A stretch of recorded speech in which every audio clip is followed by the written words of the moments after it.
That. Okay, so the Jeff attacks.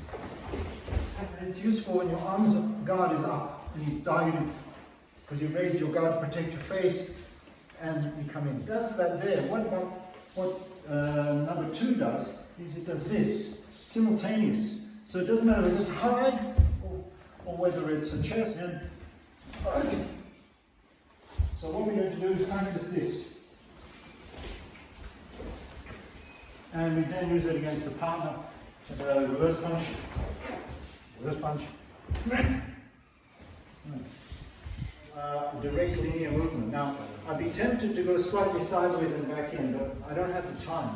So what I want to do is sink.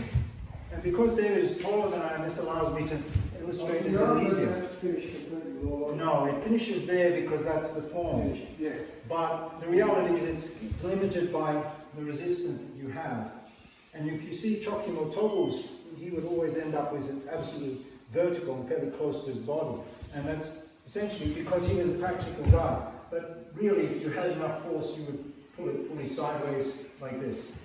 So as I said, you're going to go straight in and strike. I'm striking at vital points below. If it's a person who is taller, shorter than I am, or approximately the same size, you'll see that I might strike high, but there's no particular reason for me to strike them hard. I would prefer still there, still nice. And I'm still sinking low. Because I'm going directly in, and my taisabaki, or my tension is directly in. It's very aggressive.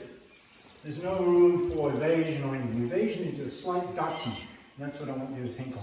Duck a little and go straight in. Keeping the elbow stationary is your most important thing, because even if everything else collapses, if your elbow is nice and solid, they fall into the elbow. And this is Shisochin's trick.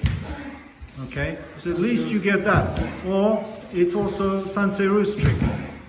Okay? But that becomes a different deflection, and you are then sacrificing. You notice the stance has to become Zenkutsurachi. And that's a different stance. So it's not as aggressive, and it's slightly defensive. But that principle is there. Now here's the other thing I want you to notice. If the opponent is taller, I'm going to expand. We're talking about this with Dave. So expand is okay. And this is an expansion. Notice I'm lifting it up. Especially if there is a slight curve. You notice this movement can actually deal with it even though it's coming from that direction. And of course I drive straight in and I'm sinking low.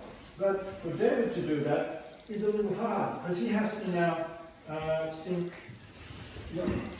He has to sink below my hand. And if I'm driving from here, it's hard for him to do. So in this particular situation, you can typically zinc. Again, to illustrate a height difference, this is going to be harder for me. I have to sink lower to do this movement. I would then prefer the agyoke we were talking about, or Haiwan Nagashi, because from here I can handle that curve with a downward instead of upward. This is expansion, bang, on the hand please, expansion, upwards. I'm approaching the circle of his arm. There's a circle on that plane. Their arm comes in a circle, yeah. I will lift it up.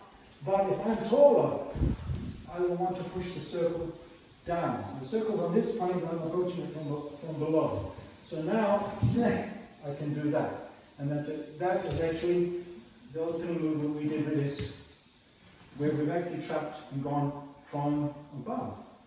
So this is why you could do the same thing, and that's at the outset of the form.